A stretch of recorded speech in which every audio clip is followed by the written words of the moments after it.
오늘 말씀은 역대하 1장의 말씀입니다. 오늘 이 말씀은 읽으신 대로 솔로몬 왕이 이제 왕이 되어서 첫 번째 무엇을 하느냐? 하나님 앞에 일천 번제를 드린다라는 내용이 나와 있고요. 이 일천 번제를 받으신 하나님은 솔로몬에게 나타나서 네가 무엇이 원하는 것이 무엇이냐 구하라고 했을 때 솔로몬은 지혜를 구하지요. 지혜를 구하자 하나님께서 마음에 쏙 드셨던 것 같습니다. 드셨지요. 그래서 부나 재물 영광 또 모든 장수까지도 솔로몬에게 허락하신 내용이 나와 있고, 마지막으로 14절부터는 솔로몬이 누린 부귀 영화를 기록하고 있는데, 가만히 보니까 솔로몬이요 장사나 사업에 가도 능해했던 것 같습니다. 사고 다시 득하는 것들을 하면서 얼마나 잘 살았던지 은금이 돌처럼 흔했대요. 그냥 발에 걸려 넘어지는 것이 은금이었을 정도로 그렇게 흔했다라고 이야기하고, 백향목이 평지에 뽕나무같이 많게 하였다라고 이야기합니다. 여러분, 백향목은 좋은 나무입니다. 아주 견고뿐만 아니라 향기도 참 좋고, 그리고 스스로 살균 작용이 있기 때문에 아주 귀한 나무지요. 근데 이런 것들이 참 흔하게 많았다, 그만큼 잘 살았다, 뭐 이런 거지요. 요즘 얘기로 하면요, 자다가 잘 때 베개도 뭐 베고 잡니까? 돈 베고 잡니다. 예. 흔한 말로 코풀 때도 돈으로 코푼다, 뭐 이런 정도의 표현이 될 수 있을 정도로 아주 솔로몬은 부하게 살았다, 잘 살았다, 이런 내용이 오늘 본문의 내용입니다. 여러분 잘 아시는 대로 솔로몬에게 가장 유명한 일화들이 몇 가지 있는데, 그 중에 하나가 뭐냐? 이 기도입니다. 기도. 하나님이 내게 원하는 것이 무엇이냐라고 물었을 때 솔로몬이 지혜를 구하지요. 오늘은요, 이 지혜에 대해서, 기도에 대해서 잠깐 살펴보고 우리 새벽에 은혜의 시간이 되길 원합니다. 첫 번째 우리가 알아야 할 것은 무엇이냐? 하나님의 마음에 합한 기도입니다. 하나님은 솔로몬에게 무엇을 해주기를 원하냐고 물었을 때 솔로몬이 딱 한 번의 기도입니다. 뭡니까? 지혜를 구합니다. 지혜를 구해요. 그래서 이 기도 하나로 솔로몬은 그야말로 다 얻습니다. 다 얻어요. 이유는 뭐냐? 하나님 마음에 흡족한 기도였기 때문입니다. 여러분 오해하지 마시고 믿음으로 잘 받으시기 바라는데, 기도가 다 같은 기도가 아닐 수 있다는 것을 아셔야 됩니다. 여러분, 다 기도는 다 똑같은 거지요. 근데 응답되는 것을 보면은요 조금 다릅니다. 어떤 기도는 열심히 구하는 것 같은데 하나님이 무풀일 때가 있어요. 응답을 안 하실 때가 있습니다. 또 어떤 기도는요, 하나님 해달라고 기도하는데 오히려 노라고 말씀하시는 경우도 있습니다. 근데 오늘 솔로몬의 기도처럼, 네가 필요한 거 하나만 얘기해봐 라고 얘기했는데 진짜 하나 얘기했는데 하나가 아니라 둘, 셋, 넷, 다섯, 여섯, 10가지도 다 주시는 기도도 있더라는 겁니다. 여러분, 분명히 차이가 있겠지요? 뭔가 특별한 게 있었을 겁니다. 참 우리가 기도를 할 때도 이런 지혜가 필요한 것 같습니다. 또 이런 기도도 있습니다. 모세 같은 경우는 하나님께 기도해서 인간이 하나님의 뜻을 돌이키게 했습니다. 하나님 너무 화가 나셔가지고 이스라엘 백성들 다 쓸어버리고, 그리고 모세 한 명을 세워서 새로운 민족을 만들겠다고 이야기하시는데, 모세가 기도하지요. 기도해서 그 하나님의 뜻을 돌이키시기도 했다는 거예요. 여러분, 이런 기도를 보면은 이 기도가 같은 기도가 아니구나, 다르다는 것을 우리가 알 수 있습니다. 근데 이 솔로몬의 기도도 마찬가지고 모세의 기도도 마찬가지고 공통적인 특징이 있는데 뭐냐면요, 하나님의 마음입니다. 하나님의 마음에 흡족한 기도. 다른 말로 얘기하면요, 하나님의 마음에 쏙 들어서 하나님이 도저히 응답하지 않을 수 없는 기도들, 이런 기도들이 있다는 거예요. 여러분, 어떤 기도겠습니까? 응답하실 수밖에 없는 기도, 마치 하나님의 속마음을 들킨 것 같은 기도, 이런 기도들이 있어요. 이런 기도들은요, 하나님께서 기뻐하시는 기도고 하나님이 원하시는 것이 무엇인지 아는 기도이고, 또 하나님께서 나를 세우신 목적도 분명히 아는 기도, 정확하게 간파하는 기도입니다. 여러분, 이런 기도는요, 하나님께서 즉각적으로 응답하실 뿐더러 훨씬 더 많은 것으로 채우시는 것을 우리가 오늘 본문을 통해서 알 수 있습니다. 여러분, 우리 사랑하는 성도님들, 여러분들이요, 우리의 기도도 마찬가지입니다. 무조건 다 하나님께 구하는 것이 아니라 정말로 하나님의 중심, 하나님의 마음을 알고서 기도할 수 있는 여러분 되시길 주님의 이름 간절히 축원합니다. 이게 너무나도 중요합니다. 여러분, 중요해요. 어린아이 같은 기도, 무조건 하나님께 주세요 주세요 하는 기도, 그 기도가 잘못된 것은 아니지만 하나님의 동역자로서 하나님과 함께 일을 하기 위해서 어린아이 같은 상태로는요 함께 할 수가 없습니다. 맞죠? 여러분이 무슨 일을 할 때, 동역을 할 때 어린애 데리고 일하나요? 그런 사람은 없습니다. 여러분, 나랑 뜻이 맞고 나랑 마음이 맞는 사람들, 뭔가를 아는 사람들과 일하기 원하시죠. 여러분이 주님 제가 하나님의 동역자가 되기 원합니다라고 할 때 여러분이 구해야 되는 기도부터 바뀌어야 됩니다. 여러분, 기도부터 항상요, 내가 하나님의 동역자, 하나님 나를 쏴주시옵소서, 내가 하나님의 귀한 일꾼이 되기 원합니다 할 때 어린애처럼 이거 주세요 저거 주세요, 그냥 당장 눈앞에 사탕들 먹을 것 찾아서 구하는 기도만이 머물러 있다면은 장성한 분량의 기도가 될 수 없고, 그런 사람들은 하나님과 동역하기에는요 뭔가 조금 부족하지 않겠냐는 거죠. 우리 사랑하는 성도님들, 여러분의 기도가 저는요 하나님과 함께 일할 수 있는 동역자 수준의 기도가 되시기를 주님의 이름으로 간절히 축원합니다. 그러면 하나님께서 다 주시는 거예요. 솔로몬은요 그런 기도를 했습니다. 하나님의 마음을 정확하게 간파하고, 하나님께서 솔로몬을 왕으로 세우신 이유, 내가 너를 세운 이유를 너는 아느냐? 하나님은요 이 솔로몬의 기도, 솔로몬의 간구 하나로 이미 그거에 대한 응답을 하셨다고 저는 믿습니다. 그러게 하나님께서 다 주신 거죠. 우리 사랑하는 성도님들, 저와 여러분도 그러한 하나님의 사람들, 이러한 기도를 올려드리시는 우리 성도님들 다 되시기를 주님의 이름으로 간절히 축원합니다. 솔로몬 하면 제일 유명한 게 뭔가요? 솔로몬의 지혜입니다. 솔로몬의 지혜. 근데 제가 볼 때는요, 솔로몬이 하나님께 구한 지혜를 구했잖아요. 지혜를 구했는데 지혜를 구하기 전에 이미 지혜가 있었던 것 같아요. 어떤 차원으로? 하나님의 마음을 정확하게 꿰뚫어 보고 하나님의 마음에 합한 기도를 하는 것으로 볼 때 이미 솔로몬에게는 지혜가 있지 않았나라는 생각도 조심스럽게 한번 해봅니다. 근데 지혜는요, 이 히브리 말로 뭐라고 하냐, 호크마라고 이야기하고, 또 헬라어로 소피아라고 이야기합니다. 소피아. 소피아파 이런 얘기 들어보셨죠?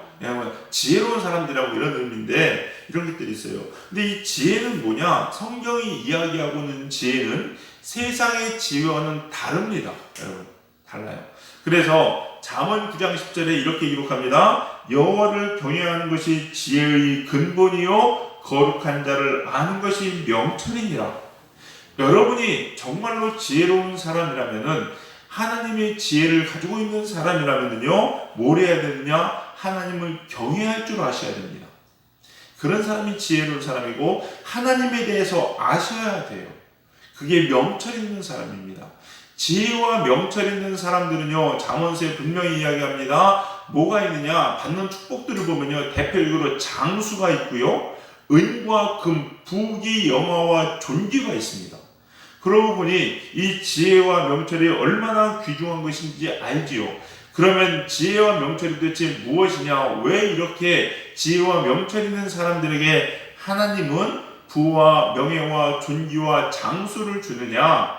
여러분, 오늘요 우리가 약간 이 지혜에 대해서 꼭 살펴봤으면 좋겠는데요, 지혜가 어떤 건지, 성경이 말하는 지혜가 뭔지 제가 세 가지로 잠깐 간단하게 말씀을 드리도록 하겠습니다. 여러분, 지혜는 뭔가 많이 아는 것이 아닙니다. 여러분, 그게 아니라 세상적인 지식을 아는 것이 아니라, 성경이 이야기하고 있는 지혜는 뭐냐? 하나님의 창조 사역을 드러내는 것이 지혜입니다. 하나님의 창조 사역을 드러내는 것이 지혜인데, 세상을 창조하신 하나님은요, 어떻게 창조하셨느냐? 창조의 원리가 있고 그 원리대로 세상을 통치하십니다. 창조의 원리가 있고 그 원리대로 세상을 통치하세요. 그래서 이 이치를 깨닫는 게 지혜입니다. 여러분, 이치를 깨닫는 게 지혜예요. 과학은요, 가만히 보면 그런 생각이 듭니다. 하나님께서 세상을 창조하신 원리를 찾아가는 게 과학입니다, 여러분. 찾아가는 게 과학이에요. 엄격하게 말하면요, 무에서 유를 만드는 창조, 이 창조는요, 하나님밖에는 만드실 수 없습니다. 그래서 우리가 발명이라고 이야기하는 것도요, 엄격한 의미로는요, 존재하지 않는다고 저는 생각합니다. 그럼 뭐냐? 발견이죠. 발견. 하나님께서 만드신 창조 세계를 이 과학을 통해서 발견하면서 그 새로운 것들을 하나님이 이미 만들어 놓으신 원리를 가지고 하나의 새로운 것들을 발견해 나가고 조합해 나가는 것이라고 저는 생각합니다. 그래서 정말로 지혜로운 사람들은요, 이 창조의 원리와 이치를 깨닫는 거예요. 깨닫는 거예요. 그래서 성경에 나와 있는 게 뭐냐? 바로 이 창조의 원리고 이치입니다, 여러분. 근데 사람들은 이걸 못 깨달아요. 하나님 말씀대로 사는 것이 부와 명예와 존귀를 누리는 거라고 성경은 창조의 원리에 대해서 이야기하고 있는데 사람들은 그걸 들어요, 안 들어요? 안 듣습니다. 안 듣습니다. 뭐라고 그냥 돈 잘 버는 게 그게 중요하다고 생각하고요. 세상에서 편법과 불법을 행하더라도 당장의 유익이 중요하다고 이야기하고요. 세상의 방법을 따라 살아가죠. 이거 절대 지혜로운 것이 아닙니다, 여러분. 또 두 번째, 지혜는 뭐냐면요, 하나님의 섭리와 진리를 드러내서 하나님을 경외하는 게 지혜입니다. 하나님을 경외하는 게 지혜예요. 어리석은 사람들은 어떡합니까? 하나님을 경외할 줄 모릅니다. 이건 무슨 얘기냐? 하나님 사랑하고 하나님 두려워할 줄 몰라요, 여러분. 경외는요, 사랑과 두려움입니다. 너무너무 사랑하는 것. 그래서 하나님께 함부로 할 수 없는 것. 그 사람과 멀어질까봐 두렵고 떨리는 마음으로 접견하는 게 바로 뭐냐? 경외거든요. 근데 세상은요, 하나님 경외할 줄을 모릅니다. 그러면서 자기들의 꼼수와 자기들의 무슨 계략으로 모든 것 다 이루어 가죠. 근데 시편 2편의 말씀처럼 하나님께서는 비웃으시고 결국 하나님께서는 그들을 멸하신다는 거죠. 그래서 진짜 지혜로운 사람은요, 어떤 사람입니까? 하나님께 피하는 사람이에요, 여러분. 하나님 경외하는 사람이고 하나님 말씀 따라 사는 사람입니다. 성경을 보시면요, 성경의 모든 인물들이 다 그렇습니다. 이 원리는요, 변하지 않습니다, 여러분. 변하지 않아요. 하나님 사랑하고 하나님께 피하고 어려움 있고 환란이 있지만 죽을 각오로 하나님께 목숨 내어 걸고 하나님을 따랐던 사람들은 반드시 하나님께 살리시고 세우십니다. 그러나 지금 당장 잘 되는 것 같지만은 하나님 떠나고 하나님이 원하시는 대로 살아가지 않는 사람들은 결국은 망하게 된다는 게 성경의 이치고 논리예요, 여러분. 이게 성경의 가르침이에요. 그리고 이게 하나님이 경외하는 거거든요. 우리 사랑하는 성도님들, 정말로 하나님을 경외하는 여러분 되시기를, 하나님을 아는 자 되시기를 주님의 이름 간절히 축원합니다. 그래서 지혜는 뭐냐? 하나님의 심판을 깨닫고 그분의 뜻을 분별해서 성령님을 따르는 겁니다. 성령을 따르는 거예요. 성령의 인도하심을 받는 겁니다. 하나님을 만나고 경외한 자는 하나님의 일하심을 깨닫게 되어 있습니다. 그리고 마지막에는 하나님께서 심판하신다는 것을 알까요? 뭘까요? 압니다. 그렇기 때문에 온전히 그분의 뜻을 따르게 되어 있어요. 철저하게 성령의 인도하심을 받고 살아가는 게 지혜입니다, 여러분.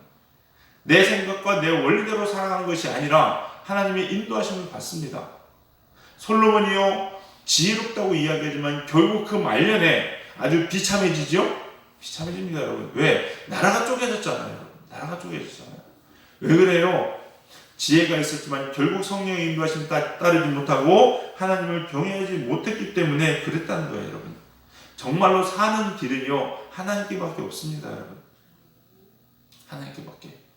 지금 당장 어렵고 힘들지라도 여러분 성령의 인도하심 받으시기 바랍니다. 세상의 길을 가지 마시기 바라겠고요. 하나님께만 꼭 붙어 있으세요, 여러분. 그러면 살아요, 여러분. 살아요. 성령의 가르침입니다, 여러분. 우리 사랑하는 성도님들, 우리 사랑하는 젊은이교회 모든 성도님들은요, 이렇게 하나님을 알고 하나님을 경외하는 지혜와 명철을 꼭 가지시는 여러분 되시기를 주님의 이름으로 간절히 축원합니다. 진짜 지혜는 인간을 유익하게 하는 것인데 인간을 만드시고 살리신 분은 오직 하나님 한 분입니다. 그래서 그분을 알고 따르는 것이 정말로 생명을 살리는 지혜라는 것을 꼭 기억하시고 늘 어느 상황 어느 환경에 있든지 하나님만 경외하시는 지혜, 하나님만 따라가는 지혜가 충만한 우리 사랑하는 성도님들 다 되시기를, 그래서 이 지혜로 하나님이 부어주시는 부와 존귀와 명예와 영광까지도 다 누리시는 우리 사랑하는 성도님들의 복된 삶 되시기를 주님의 이름으로 간절히 축원합니다. 기도하시겠습니다. 사랑과 은혜가 풍성하신 주님 감사합니다. 오늘도 이 새벽에 하나님의 귀한 음성을 듣습니다. 하나님, 저희는 미련하고 아둔한 자입니다. 하나님, 우리가 살 길은 오직 하나님 말씀 안에 있음을 고백하오니 우리가 하나님 말씀을 그대로 순종하는 지혜로운 자녀들 되게 하여 주시옵소서. 우리의 기도부터 하나님 마음에 합한 기도를 올려드리는 저희들 되어서 하나님과 함께 하나님의 일들을 이루는 동역자의 삶을 살아가는 우리 성도님들 될 수 있도록 축복하여 주시옵소서. 오늘 이 새벽에 성령님께서 우리와 함께 하시고 우리를 주장하여 주시옵시사 온전히 주 앞에 나가는 귀한 시간이요 하나님의 통역자로 세움받는 은혜의 시간 될 수 있도록 축복하여 주시옵소서. 감사드리며 예수님의 이름으로 기도드려 싸움나이다.